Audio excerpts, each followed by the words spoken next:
Bonjour tout le monde. Bonjour. Et bon sabbat à tout le monde. C'est le fun d'avoir plein de monde dans cet endroit. Là. Plein. Ben, on est presque 8. Bon, 8. On est correct. OK. C'est tout un honneur de prêcher aujourd'hui. Surtout même pendant l'école du sabbat. On aurait pu en parler plusieurs choses, mais fallait que je me tais pour garder ça ce moment, pour cette prédication. C'est toujours difficile de venir en avant pour parler au nom de Dieu. C'est pas facile parce que pendant tous les derniers jours, j'ai prié le Seigneur pour m'éclairer, pour que vous ayez le message sans altération, le message de Dieu dans votre cœur et que vous sortiez d'ici édifiés, que vous voulez changer votre vie.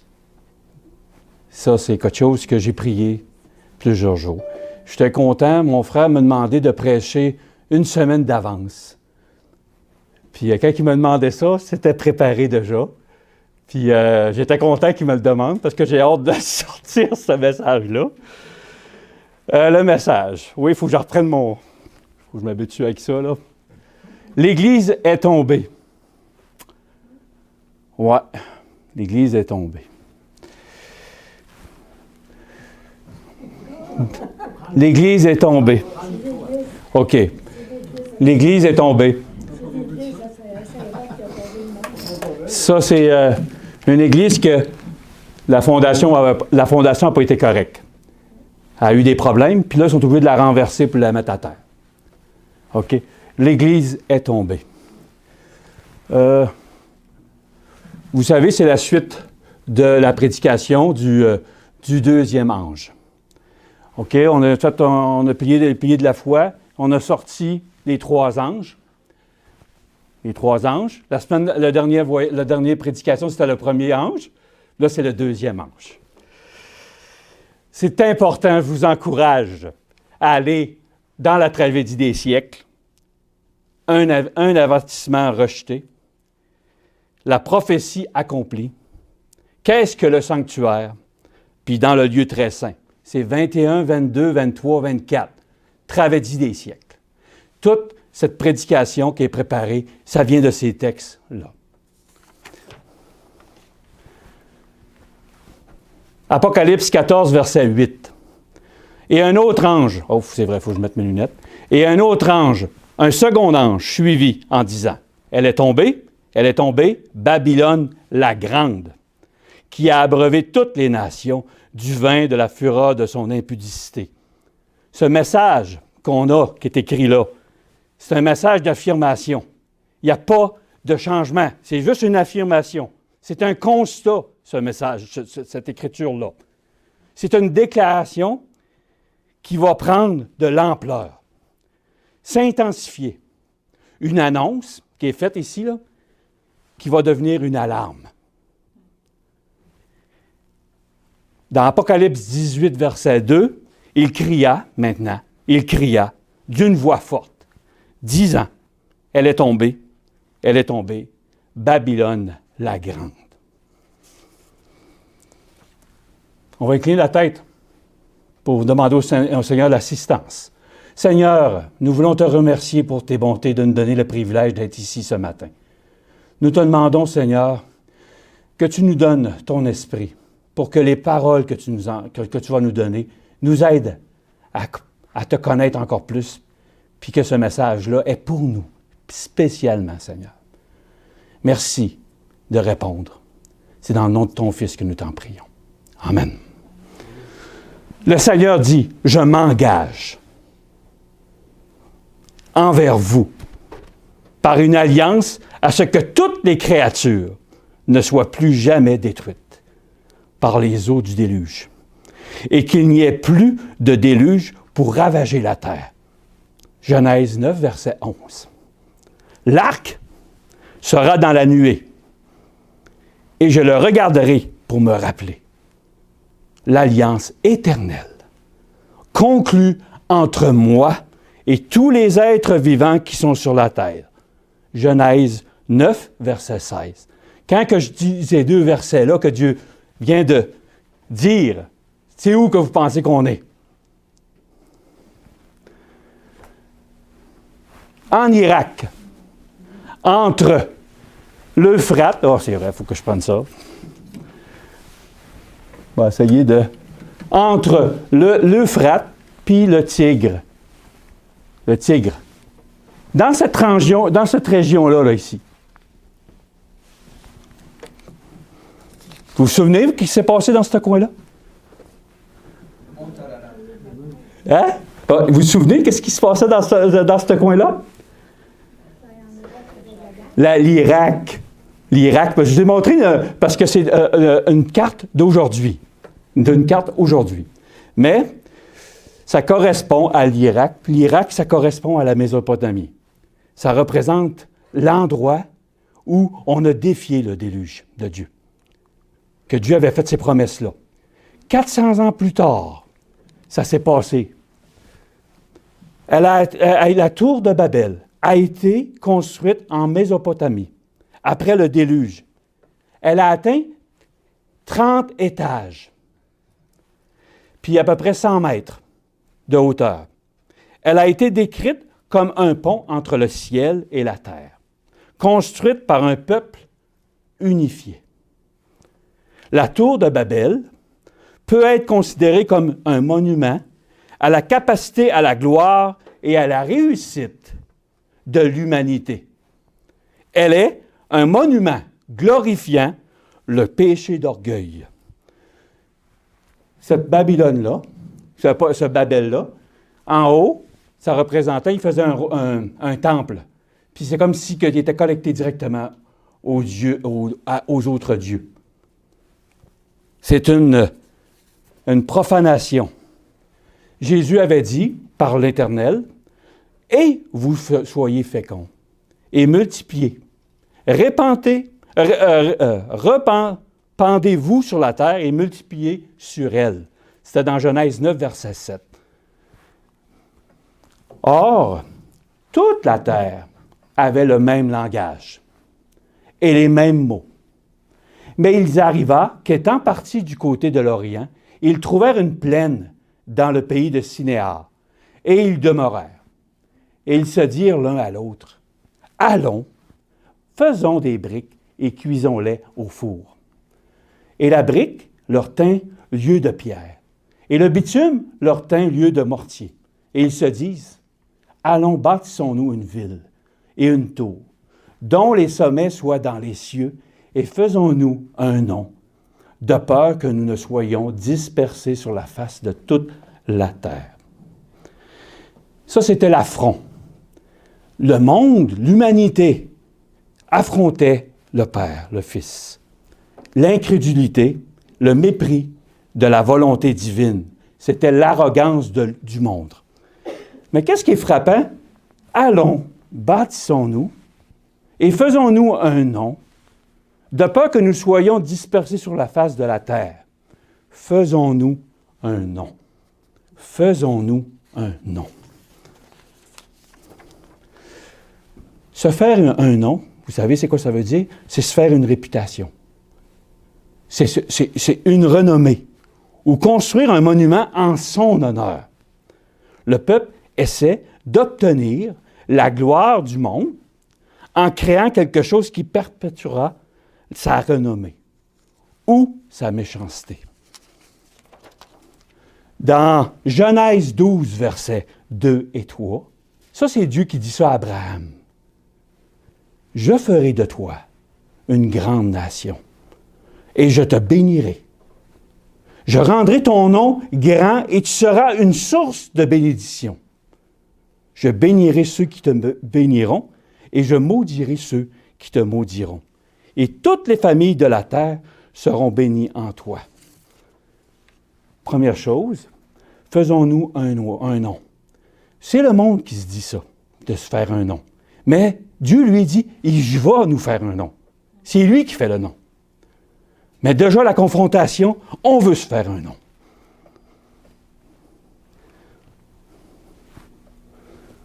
Dans Genèse 10, versets 8 à 10, « Et Gush engendra Nemrod, qui commença à être puissant sur la terre. Il fut un puissant chasseur devant l'Éternel.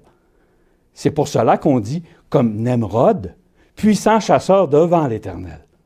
Et le commencement de son royaume fut Babel, Érec, Akkad et Calné, dans le pays de Sinéar. Aujourd'hui, dans notre Bible, Nemrod est un nom qui a un sens péjoratif. Mais autrefois, ça voulait dire rébellion. Rébellion.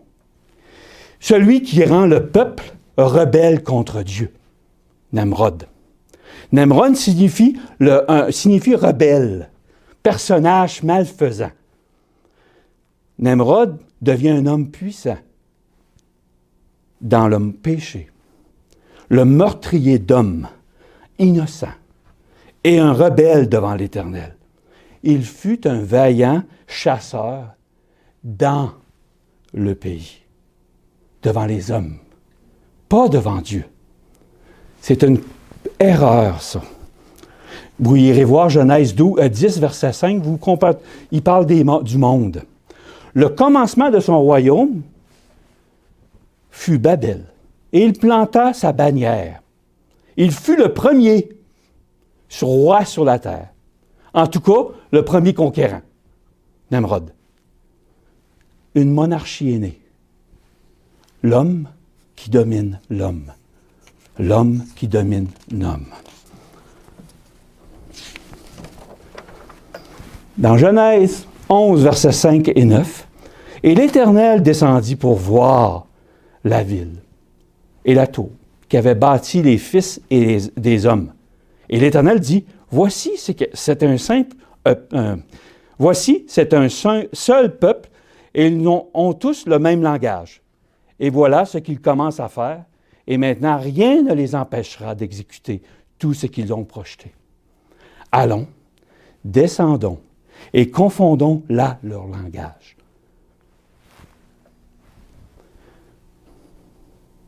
En sorte qu'ils n'entendent point le langage l'un de l'autre. Et l'Éternel les dispersa de là sur la face de toute la terre, et ils cessèrent de bâtir la ville. C'est pourquoi le nom fut appelé Babel, confusion, car l'Éternel y confondit le langage de toute la terre, et de là, l'Éternel les dispersa sur toute la face de la terre. Dans ce verset, j'aimerais juste qu'on regarde, prendre le temps. Allons, descendons, confondons là leur langage.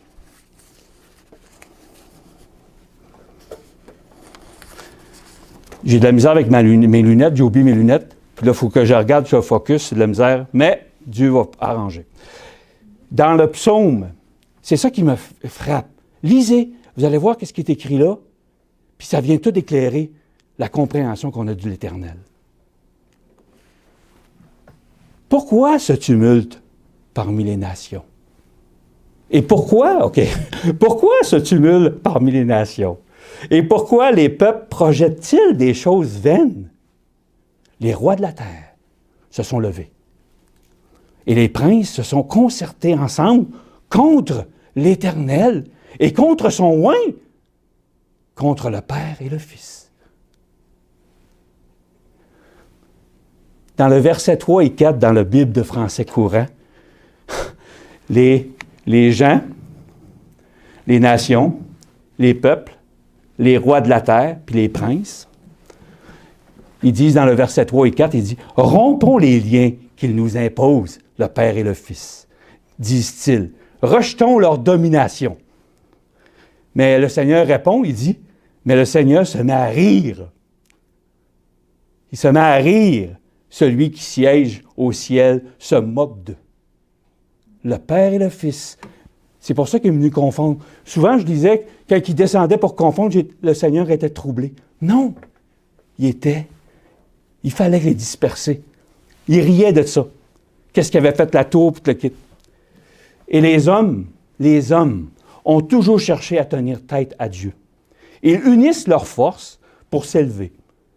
Ils travaillent beaucoup pour établir leur propre gloire. C'est contraire. C'est en opposition à Dieu. C'est contre l'Éternel. C'est contre son oint qu'il loue le nom de l'Éternel. Car son nom seul est élevé. Sa majesté est au-dessus de la terre et des cieux.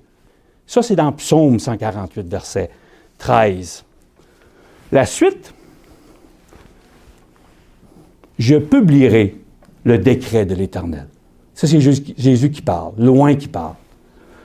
Il m'a dit, tu es mon fils, aujourd'hui, je t'ai engendré.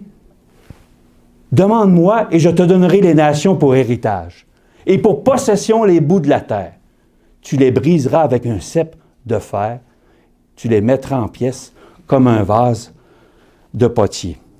Maintenant, donc, ô roi, ayez de l'intelligence, recevez l'instruction au juge de la terre, servez l'Éternel avec crainte et réjouissez-vous avec tremblement. Rendez hommage au Fils, de peur qu'il ne s'irrite, et que vous ne périssez dans votre voie, car sa colère s'enflammera tout à coup. Heureux tous ceux qui se confient en lui. Oh! La tour de Babel connaissait déjà le Père et le Fils. Vous lirez voir le psaume. Il n'y a pas d'auteur dans le psaume 2. Pourquoi qu'il est là? C'est Dieu qui l'a mis, ce verset-là. Il est clair que tous les hommes encore inconvertis sont esclaves de leur passion et soumis aux impulsions de Satan, le chef qu'on a parlé, l'usurpé de ce monde. Te voilà, tombé du ciel, astre brillant, fils de l'aurore, tu es abattu à terre. Je monterai sur le sommet des nues, je serai semblable au Très-Haut. Ésaïe 14, 12 et 14. Il y a une similitude dans Babel. La tour de Babel représente aussi Babylone. Dans la même région, à peu près, Babylone vient de ça. Puis la signification de la tour de Babel, puis la signification de Babylone, c'est la confusion. Puis Dieu a mis dans la Bible, dans l'Ancien Testament, puis dans le Nouveau Testament, deux raisons qui ont pour la Babylone. Une qui est spirituelle, puis une qui est historique. Puis dans Jérémie 51, versets 6 à 8, A, « Fuyez de Babylone, et que chacun sauve sa vie, de peur que vous ne périssiez dans sa ruine. Car c'est un temps de vengeance pour l'Éternel. Il va lui rendre selon ses œuvres. Babylone était dans la main de l'Éternel une coupe d'or qui enivrait toute la terre. Les nations ont bu de son vin. C'est pourquoi les nations ont été comme en délire. Soudain, Babylone tombe. Elle est brisée. » Ça, c'était dans l'Ancien Testament. Dans le Nouveau Testament, dans l'Apocalypse 18, versets 1 à 4, « Après cela, je vis descendre du ciel un autre ange, qui avait une grande autorité, et la terre fut éclairée de sa gloire. Il cria d'une voix forte, disant, « elle est tombée, Babylone la grande.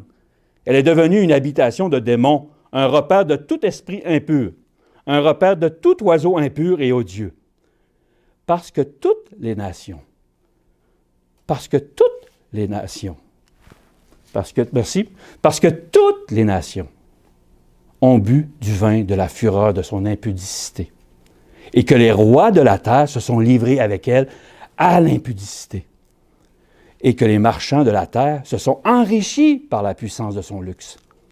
Et j'entendis du ciel une autre voix qui disait, « Sortez du milieu d'elle, mon peuple, afin que vous ne participiez point à ses péchés et que vous n'ayez pas de part à ses fléaux. » Les gens étaient en délire, les nations étaient en délire devant cette Babylone. Dans la Bible, une femme,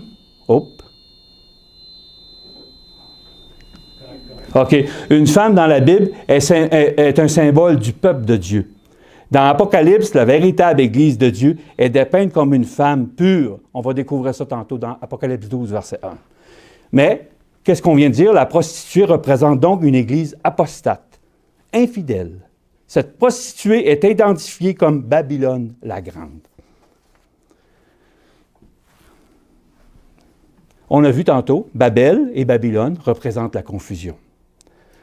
La tour de Babel, puis le mur de Babylone représentent la porte des dieux, l'idolâtrie. On a vu la monarchie, l'homme qui domine l'homme, Nemrod, puis Nebuchadnezzar. L'incrédulité, que Dieu avait dit que jamais qu'elle va être détruite, jamais qu'il va y avoir le déluge qui va anéantir, mais les gens ne croyaient pas. Le mépris de la volonté de divine. Puis, je rendrai à Babylone et à tous les habitants de la Chaldée tout le mal qu'ils ont fait à Sion sous vos yeux, dit l'Éternel. Babylone est ennemi d'Israël, est ennemi de Sion et de son Dieu. Babylone.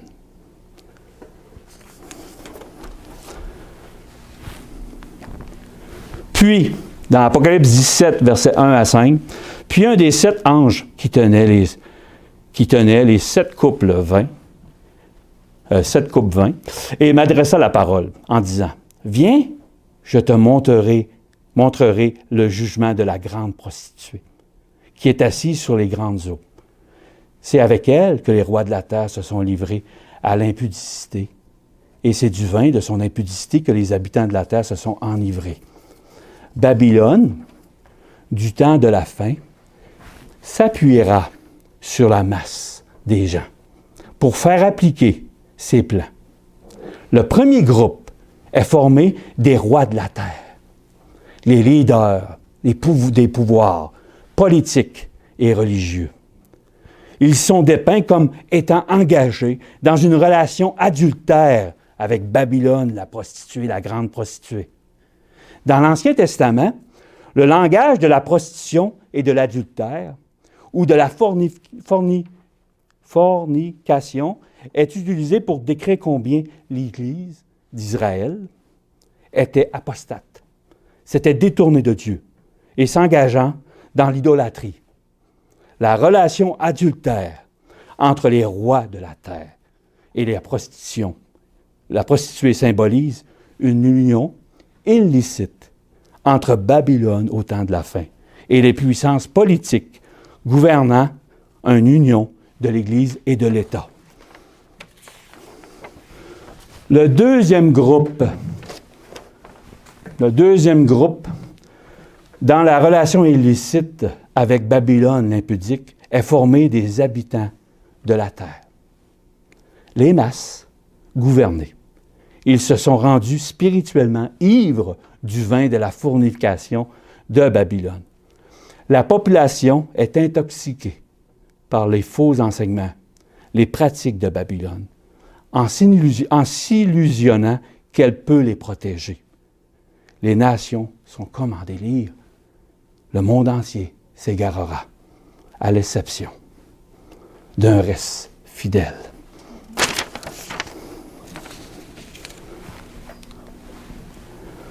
Il me transporta en esprit dans le désert. Et je vis une femme assise sur une bête écarlate, pleine de noms de blasphème, ayant 7 têtes et 10 cornes. Cette femme était vêtue de pourpre d'écarlate et parée d'or, de pierres précieuses et de perles. Elle tenait dans sa main une coupe d'or remplie d'abominations et des impuretés de sa prostitution. Son front était écrit un nom, un mystère. Babylone la grande, la mère des impudiques et des abominations de la terre.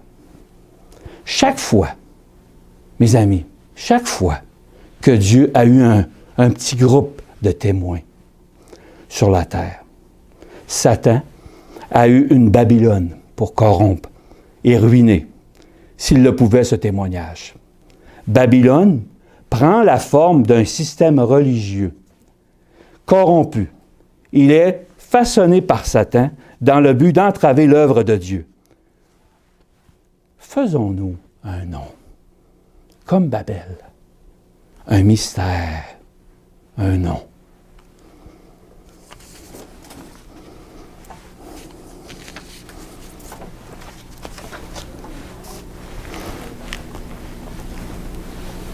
faisons-nous un nom.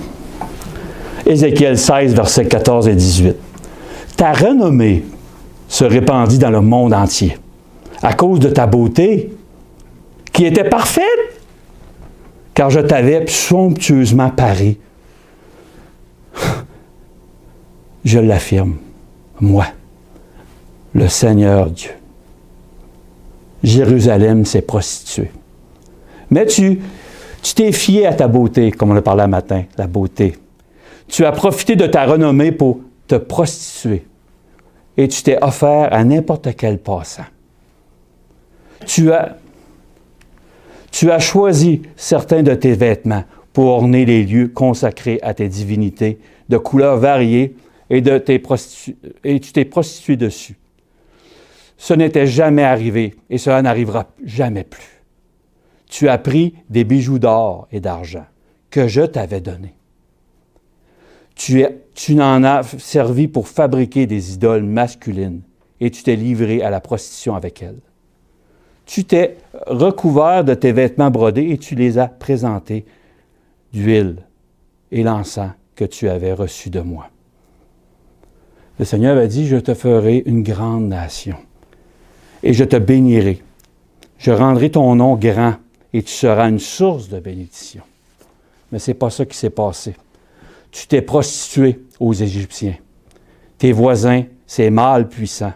Et tu m'as offensé par tes innombrables actes de prostitution.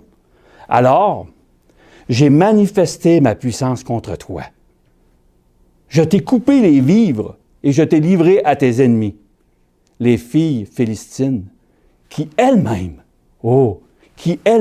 s'indignaient de ta conduite immorale. Les gens du dehors. Mais toi, insatiable, tu t'es prostitué aux Assyriens. Malgré cela, tu n'as pas été satisfaite. Tu t'es prostitué de plus en plus avec des Babyloniens, ces marchands, toujours sans parvenir à satisfaire tes désirs. Ah, comme tu es lâche! Je l'affirme, moi, le Seigneur Dieu. Pourtant, tu t'es conduite comme une prostituée pleine d'audace. Quand on veut se faire, faisons-nous un nom. En tant qu'individu, en tant qu'Église, en tant que monde, c'est sûr qu'on va à la prostitution.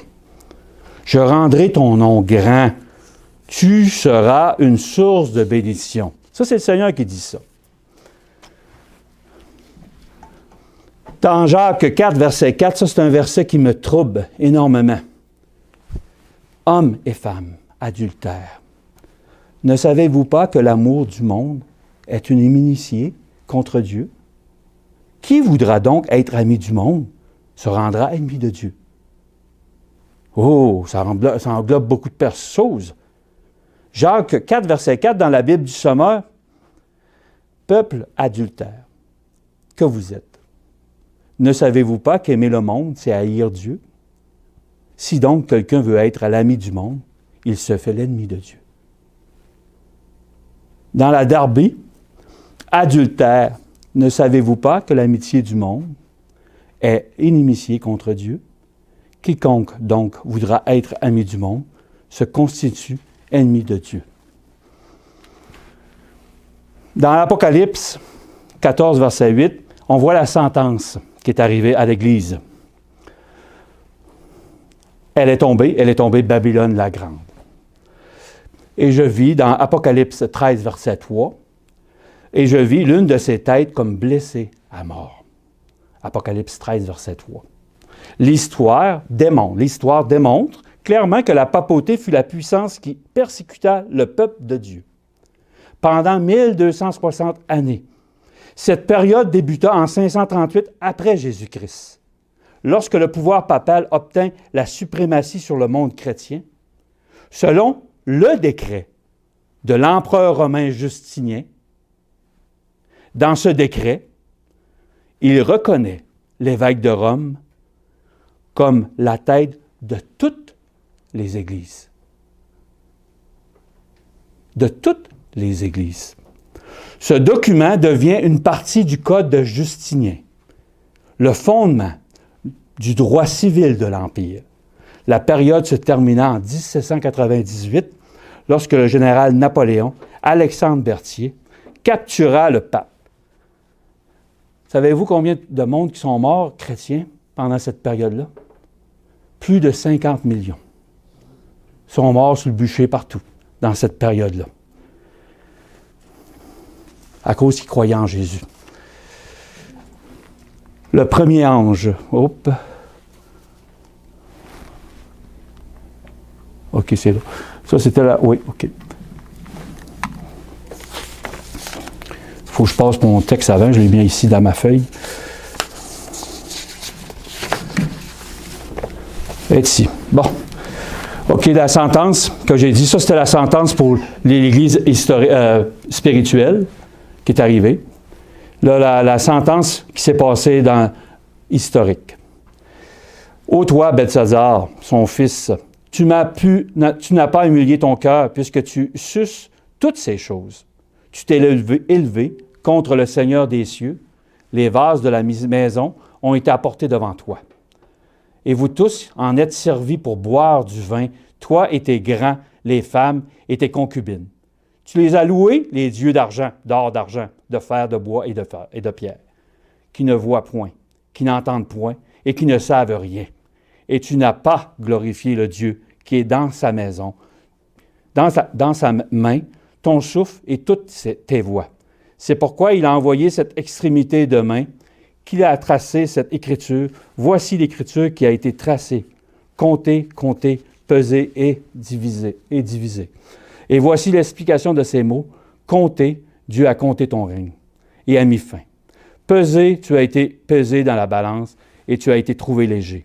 Divisé, ton royaume sera divisé et donné aux Mèdes et aux Perses. Aussitôt, Belshazzar donna ce désordre et l'on revêtit Daniel de pourpre et on lui mit au cou un collier d'or. Et on publia qu'il aura la 3e place. La 3e place. Dans leur gouvernement du royaume, cette même nuit, Belshazzar, roi de Chaldée, fut tué. Et Darius le Mède s'empara du royaume, étant âgé de 62 ans. Qui a abreuvé toutes les nations du vin de la fureur de son impudicité. Le premier ange qui a été annoncé, je vis un autre ange qui volait par le milieu du ciel, ayant un évangile éternel pour l'annoncer aux habitants de la terre, à toute nation, à toute tribu, à toute langue et à tout peuple. On avait étudié ça la dernière fois. Il disait d'une voix forte, craignez Dieu et donnez-lui gloire, car l'heure de son jugement est venue, et adorez celui qui a fait le ciel et la terre, et la mer et les sources d'eau. En 1831, William Miller, il se rend de ville en ville, de village en village, d'église en église, pour prêcher son message du temps des derniers jours. Il se trouve engagé dans un vaste mouvement de réveil, rassemblant nombreux fidèles autour de lui, de différentes églises. Le deuxième ange, ça c'est dans le 22 octobre qui a commencé son ministère en 1844. En rejetant l'avertissement du premier ange, les églises rejetèrent le moyen auquel Dieu avait pourvu pour le relèvement. Ça, c'est le premier ange. Elles méconnurent le messager miséricordieux qui était destiné à les détourner des péchés qui les séparaient de Dieu. Elles rejetèrent avec plus d'ardeur encore l'amitié du monde. Telle fut la cause de ce triste état de mondanité, d'affaissement et de mort spirituelle qui existait dans les églises en 1844. Est-ce que vous pensez que c'est pire aujourd'hui? Ça, c'est en 1844. Il était attaché au monde.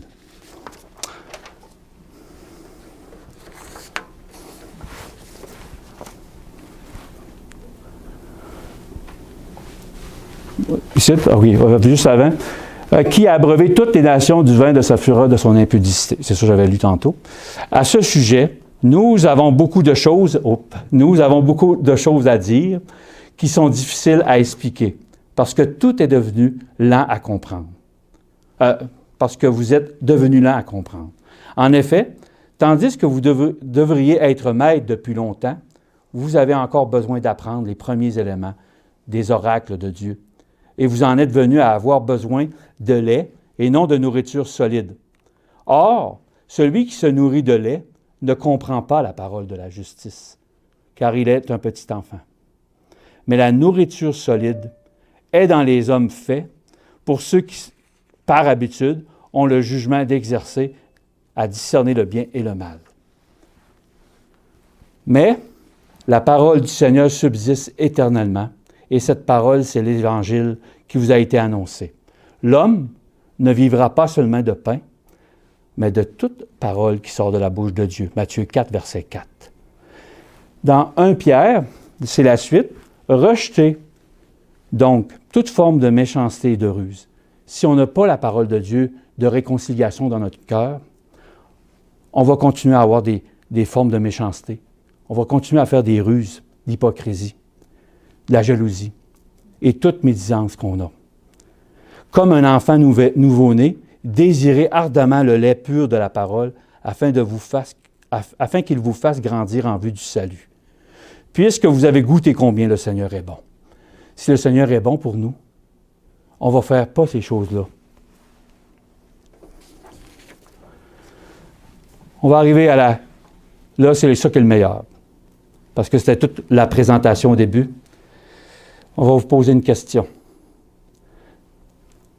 Apocalypse 14, verset 4. Ce sont ceux qui ne sont pas souillés avec des femmes, car ils sont vierges. Ils suivent l'agneau partout où il va. Ils ont été rachetés d'entre les hommes, comme les prémices pour Dieu et pour l'agneau. Le test maintenant. Ils ont été rachetés d'entre les hommes, comme des prémices pour le Père et pour le Fils de Dieu. Est-ce que c'est correct? Est-ce que c'est correct?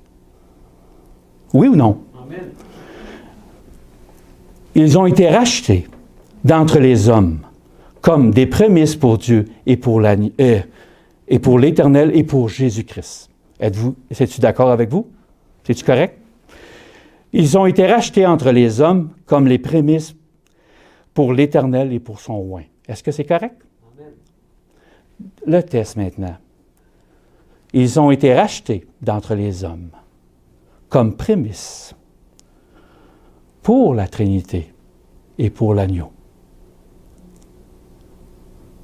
Parce que quand on pose, ils ont été rachetés d'entre les hommes. Quand on dit la Trinité, là, OK, on parle du Père et du Fils et du Saint-Esprit. Vrai? Ils ont été rachetés d'entre les hommes comme des prémices pour le Père, le Fils et le Saint-Esprit et pour l'agneau. Ça ne marche pas, hein? C'est ça qui souille le monde, une mauvaise vérité. La mauvaise vérité. La vraie vérité, toutefois, dans 1 Corinthiens 8, versets 6 et 7, « Toutefois, nous n'avons qu'un seul Dieu, le Père duquel procèdent toutes choses, et nous sommes par lui, et un seul Seigneur Jésus-Christ, par lequel sont toutes choses, et nous sommes par lui. » Verset 7. « Mais tous n'ont pas cette connaissance, car quelques-uns, dans l'opinion qu'ils ont encore à présent de l'idole, mangent une chose comme sacrifiée à l'idole, et leur conscience étant faible, en est souillée. » La parole de Dieu, quand on le met dans une idole, on la fait passer par une idole, on devient souillé. Notre parole, elle devient souillée quand on parle de la Trinité. Le roi de la terre, dans Psaume 2, versets 2 et 4 que je vous ai lu tantôt, les rois de la terre se sont levés et les princes se sont concertés ensemble contre l'Éternel et contre son oint. Rompons les liens qu'ils nous imposent, disent-ils. Rejetons leur domination. Mais le Seigneur se met à rire. Celui qui siège au ciel se moque d'eux. Dans la tragédie des siècles, un avertissement rejeté, page 413. Babylone est appelée la mère des impudiques. Ces filles représentent évidemment les églises qui s'attachent à ces doctrines et à ces traditions, et qui, comme elles, sacrifient la vérité et l'approbation de Dieu pour contracter une alliance illicite avec le monde. Le message annonçant la chute de Babylone concernant les organisations religieuses qui autrefois pures se sont corrompues. Étant donné que ce message suit la proclamation, l'heure du jugement, et se rapporte au dernier jour, il ne peut désigner l'Église catholique seule tombée. Il y a des siècles. En outre, le 18e chapitre, le peuple de Dieu est invité à sortir de Babylone. D'après ce message, nombre d'enfants de Dieu se trouvent encore dans Babylone. Quel corps religieux recèle actuellement la plus forte proportion de disciples de Jésus? Ce sont, sans aucun doute, les diverses églises. Oh, pas de suite? OK, excusez, j'ai trop été. Ce sont, sans aucun doute, les diverses églises professant la foi protestante. Au moment de leur naissance, ces églises ont pris noblement position pour Dieu et pour la vérité, et la bénédiction de Dieu a reposé sur elles. Les non-croyants, eux-mêmes, ont dû reconnaître les bienfaits qui découlent de l'acceptation des principes de l'Évangile. Pour employer le terme du prophète, ta renommée se répandit parmi les nations à cause de ta beauté, car elle était parfaite, grâce à l'éclat dont je t'avais orné, dit le Seigneur l'Éternel. Mais ces églises sont tombées par le péché, même qui avait été la cause de la ruine d'Israël, le désir de suivre l'exemple et de gagner l'amitié des impies. Tu t'es confié dans ta beauté, tu t'es prostitué à la faveur de ton nom. Ça, c'est dans Traverse des siècles, ça a été écrit en 1900, au début, 1890 à peu près, ça a été écrit, en 1890. Notre Église a été créée en 1863. 1863. Il n'y a aucun doute que la puissance représentée par Babylone est corrompue jusqu'à la moelle, avec cette influence corruptrice qui s'étend dans le monde entier sur un plan ou un autre. Le vin de la fureur de son impudicité est clairement une référence aux fausses doctrines, aux faux enseignements et pratiques de corruption. Et les conséquences qui en découlent, Babylone est une force maléfique qui s'est propagée à toutes les nations, à toutes les églises. Par conséquent, chacun doit être vigilant, de peur d'être corrompu aussi. Il y a une histoire pour nous aider à comprendre. Ça, je vais me tourner vers ça pour le lire, là. Alors, dans 1 Roi 3, verset 16 à 28, on connaît cette histoire-là, bien, c'est important de connaître. Alors, 2 femmes prostituées vinrent chez le roi et se présentèrent devant lui. L'une des femmes dit, « Pardon, mon Seigneur, moi et cette femme, nous demeurions dans la même maison, et je suis accouchée près d'elle dans la maison. 3 jours après, cette femme est aussi accouchée. Nous habitons ensemble, aucun étranger n'était avec nous dans la maison. Il n'y avait que nous 2. Le fils de cette femme est mort pendant la nuit parce qu'elle s'était couchée sur lui. Elle s'est levée au milieu de la nuit. Elle a pris mon fils à mes côtés, tandis que ta servante dormait. Elle l'a couché dans son sein. Et son fils qui était mort, elle l'a couché dans son sein.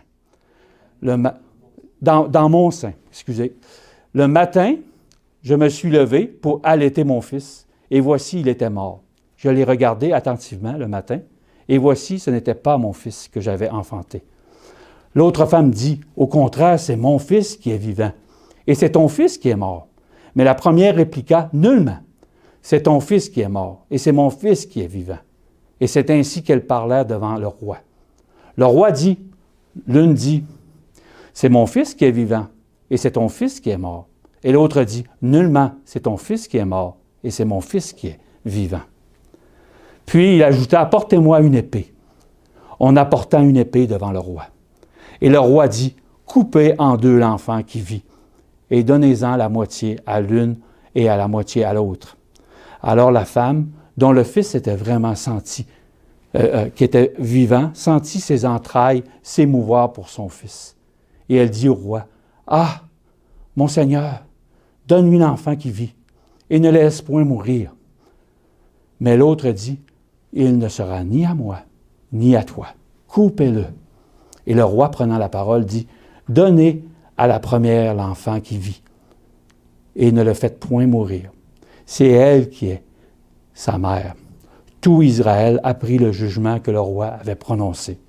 Et l'on craignit le roi, car on vit que la sagesse de Dieu était en lui pour diriger dans ses jugements. Amen. C'est une belle histoire, hein?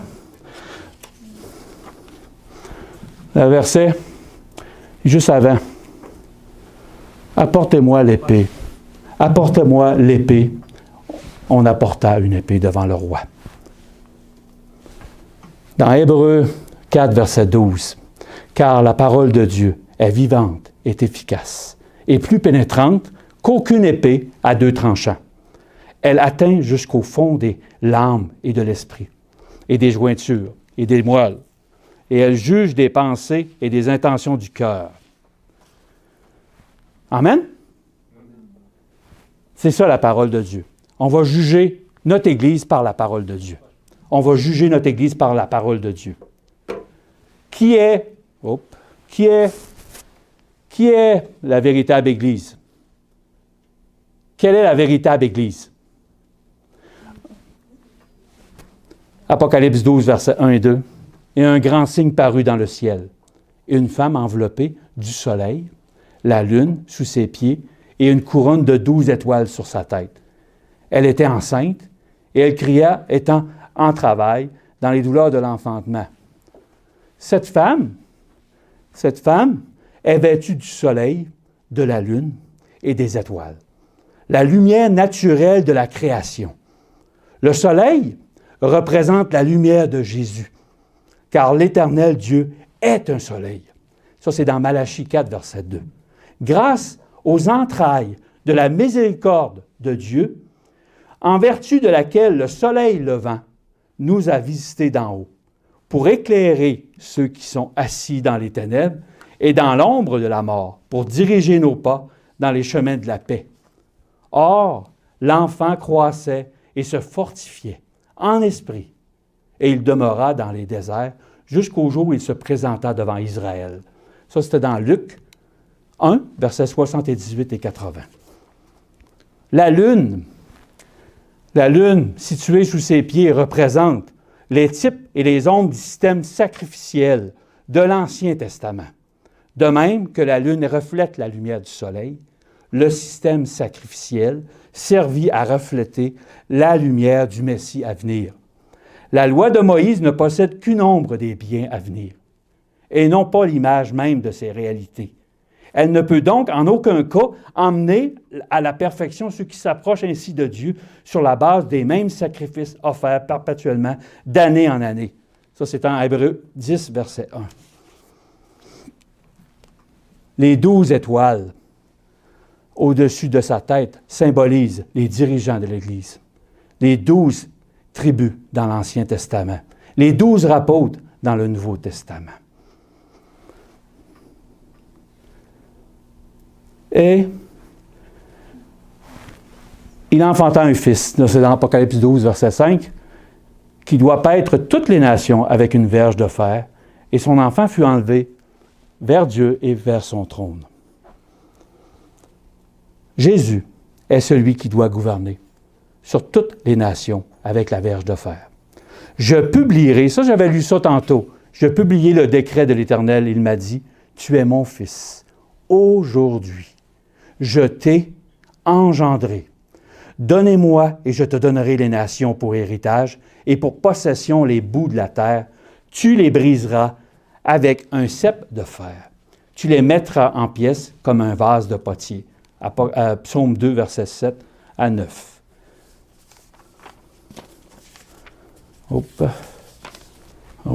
Excusez.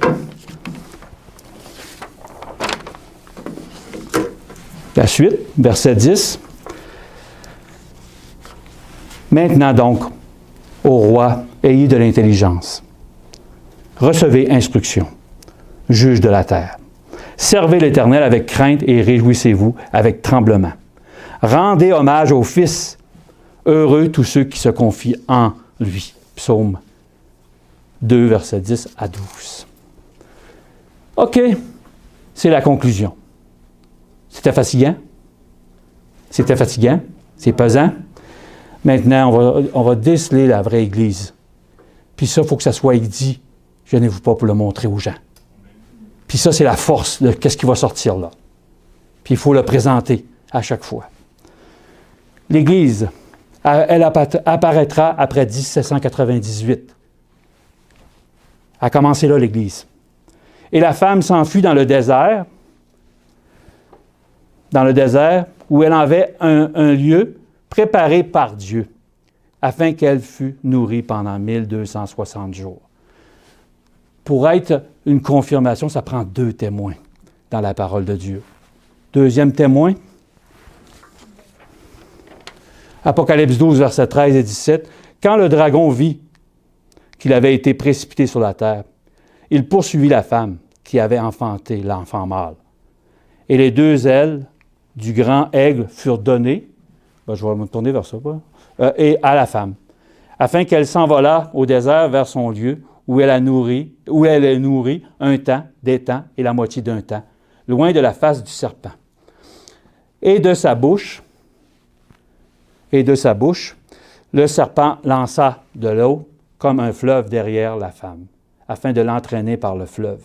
Et la terre secourut la femme, et la terre ouvrit la bouche et engloutit le fleuve que le dragon avait lancé de sa bouche. Et le dragon fut irrité contre la femme et s'en alla faire la guerre au reste de sa postérité, à ceux qui gardent les commandements de Dieu et qui ont le témoignage de Jésus. Première chose. Deuxième, elle enseignera un seul Dieu. Oh! On en exclut-tu des églises? Elle enseignera un seul Dieu. Néanmoins, pour nous, il n'y a qu'un seul Dieu, Père, et de qui viennent toutes choses, et pour qui nous sommes. Et un seul Seigneur, Jésus-Christ, par qui sont toutes choses et par qui nous sommes. Or, la vie éternelle, c'est qu'ils te connaissent, toi, le seul vrai Dieu, et celui que tu as envoyé, Jésus-Christ. Amen. Troisième,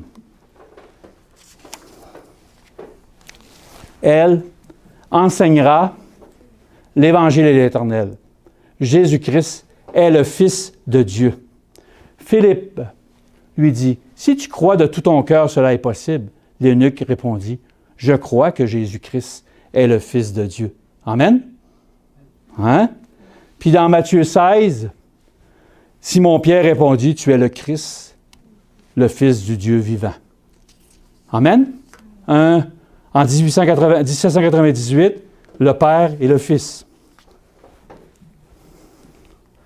Elle enseignera les mêmes vérités que les apôtres. C'est quoi les vérités des apôtres? Dieu l'a ressuscité en le délivrant des liens de la mort, parce qu'il n'était pas possible qu'il fût retenu par elle. Dieu, le Père, a ressuscité Jésus. Dieu, le Père, a ressuscité Jésus. On va aller voir la preuve. Pierre et les apôtres répondirent, « Il faut obéir à Dieu plutôt qu'aux hommes. Le Dieu de nos pères a ressuscité Jésus, que vous avez tué en le pendant au bois. Dieu l'a élevé par sa droite comme prince et sauveur pour donner à Israël la repentance et le pardon des péchés. » Amen? Pas toutes les églises qui enseignent ça, mes amis. Ils disent que Jésus s'est ressuscité lui-même. Non, c'est le Père qui l'a ressuscité. Les apôtres enseignaient ça. Elle gardera les 10 commandements et le dragon fut hérité contre la femme et s'en alla faire la guerre au reste de sa postérité, à ceux qui gardent les commandements de Dieu et qui ont le témoignage de Jésus. 12, 17. Puis l'autre, Acte 18, verset 4, Paul discourait dans les synagogues chaque sabbat et il persuadait des Juifs et des Grecs. Ah, OK, excusez. Paul discourait dans les synagogues chaque sabbat et persuadait les Juifs et les Grecs. Amen? Elle proclamera le message des 3 anges. Je ne vous le dirai pas, je vais y passer. Celui-là, là, vous le connaissez, on a étudié ça. On s'en va ici après. L'esprit de prophétie, OK?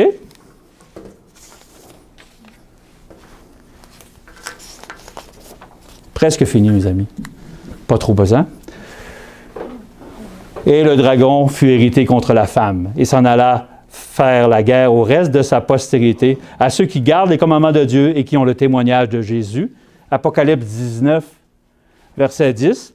Et je tombai à ses pieds pour l'adorer, mais il me dit, garde-toi de le faire. Je suis ton compagnon de service et celui de tes frères qui ont le témoignage de Jésus. Adore Dieu, car le témoignage de Jésus est l'esprit de la prophétie. Amen? On a 7, mais il y en a encore. Le 8e. Elle enseignera le sanctuaire.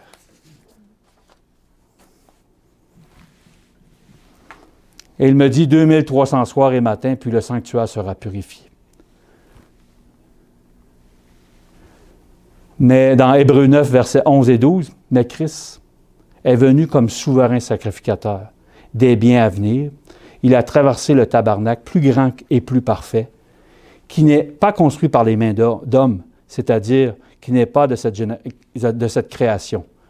Il est entré une fois pour toutes dans le lieu saint, très saint, non avec le sang des boucs et des veaux, mais avec son propre sang, ayant obtenu une rédemption éternelle. Amen? Dans notre Église, une erreur qu'ils font, le parvis ici, là. Ah, c'est vrai. Tannant. Dans le parvis, le sacrifice de Jésus, c'est pour le monde entier.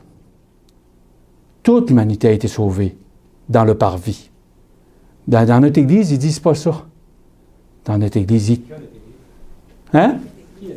Qui est l'Église? Oui, l'Église. OK, mais je ne veux pas nommer l'Église. Dans notre... Ici, c'est important de savoir que le parvis, son sacrifice justifie le monde entier. Jésus est rentré dans le lieu saint. Son service sanctifie tous ceux qui acceptent son plan, le salut. Puis quand il est rentré dans le lieu très saint, il veut glorifier un peuple. Il veut préparer un peuple à sa rencontre, pour son retour. Ce n'est pas toujours ça dans notre Église. Dans l'Église, dans la congrégation. Elle sera un mouvement mondial. Et je vis un autre ange qui volait du milieu du ciel, ayant un évangile éternel pour l'annoncer aux habitants de la terre, à toute nation, à toute tribu, à toute langue et à tout peuple. Puis dans Matthieu 24, verset 14, cette bonne nouvelle du royaume sera prêchée dans le monde entier pour servir de témoignage et à toutes les nations. Alors viendra la fin. Elle enseignera la foi de Jésus, parce qu'en lui est révélée la justice de Dieu par la foi et pour la foi. Selon qu'il est écrit, le juste vivra par la foi. Dans Hébreux 12, 1 et 2, nous donc aussi, puisque nous sommes environnés d'une si grande nuée de témoins, rejetons tout fardeau et le péché qui nous enveloppe si facilement et courons avec persévérance dans la carrière qui nous est offerte, ayant les regards sur Jésus, le chef et le consommateur de la foi, qui, en vue de la joie qui lui était réservée, a souffert la croix, méprisé l'ignominie et s'est assis à la droite de Dieu. Amen? Voilà le dernier message qu'en 1888 de l'Église adventiste du 7e jour a annoncé par John A. Waggoner la foi de Jésus, la justification par la foi. Mais notre Église, elle l'a rejeté. L'Église qui est représentée ici, OK, c'est le mouvement adventiste du 7e jour. Amen? Avant pour nos pionniers, avant 1930. Tout ce qui s'est passé avant notre Église, avant 1930, l'Église était parfaite. Il ne manquait rien pour le retour de Jésus. Mais tranquillement, elle s'est rentrée en elle. Si on croit ça, dans la parole de Dieu, il y a un seul corps, un seul esprit, comme aussi vous avez été appelés à une seule espérance, par votre vocation. Il y a un seul Seigneur, une seule foi, un seul baptême, un seul Dieu et Père de tous, qui est au-dessus de tous et parmi tout, et en tous. Moi, quand j'ai découvert ça, là, que mon Église ne croyait pas au Père et au Fils, mais il croyait à la Trinité, ça fait mal. Ça fait mal, ça. Pendant des années, on était acceptés dans l'Église, puis on a pratiqué ça. Le Seigneur, il nous a pardonné, mes amis, parce qu'il nous a donné la vérité. Il aurait pu nous rejeter, mais il nous aime. Amen. Il nous touche une personne, un petit groupe, un reste, qui connaissent la vérité. Il nous appelle tous à être des ambassadeurs pour Christ. Nous faisons donc fonction d'ambassadeurs au nom de Christ, comme si Dieu adressait pour nous cette invitation aux hommes. Au nom de Christ, nous vous en supplions. Soyez réconciliés avec Dieu, le Père. Ainsi, nous tous, qui contemplons comme dans un miroir la gloire du Seigneur, le visage découvert, nous sommes transformés en la même image, de gloire en gloire, comme par l'Esprit du Seigneur. Et il a mis toutes choses sous ses pieds. C'est ça? Oui. Il a mis toutes choses sous ses pieds. Il l'a donné pour chef suprême de l'Église, qui est son corps, et la plénitude de celui qui remplit tout en tous. Car personne n'a jamais haï sa propre chair. Au contraire, chacun la nourrit et l'entoure de soins, comme Christ le fait pour l'Église, parce que nous sommes les membres de son corps. Ça, c'était dans Éphésiens 5, versets 29 et 30. Il est lui-même la tête de son corps, qui est l'Église. Ce Fils est le commencement, le premier-né de tous ceux qui sont morts, afin qu'en toute chose, il ait le premier rang. C'était dans Colossiens 1, verset 18. Que la paix soit avec vous, leur dit-il, de nouveau. Comme le Père m'a envoyé, moi aussi je vous envoie. Après avoir dit cela, il souffla sur eux et continua. Recevez l'Esprit Saint.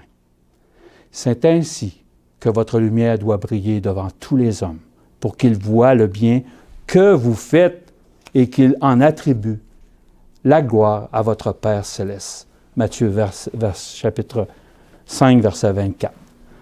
Le dernier verset. Bien-aimé, ça c'était dans la version Martin. Bienheureux est celui qui lit et ceux qui écoutent les paroles de cette prophétie qu'on vient de lire et qui gardent les choses qui sont écrites, car le temps est proche. Que Dieu nous prépare à étudier cette parole. Je vous encourage à aller sur la vidéo, couper les images, puis aller chercher dans la Bible vous-même. J'ai présenté, moi je suis un simple serviteur de Dieu. Je suis pas grand-chose.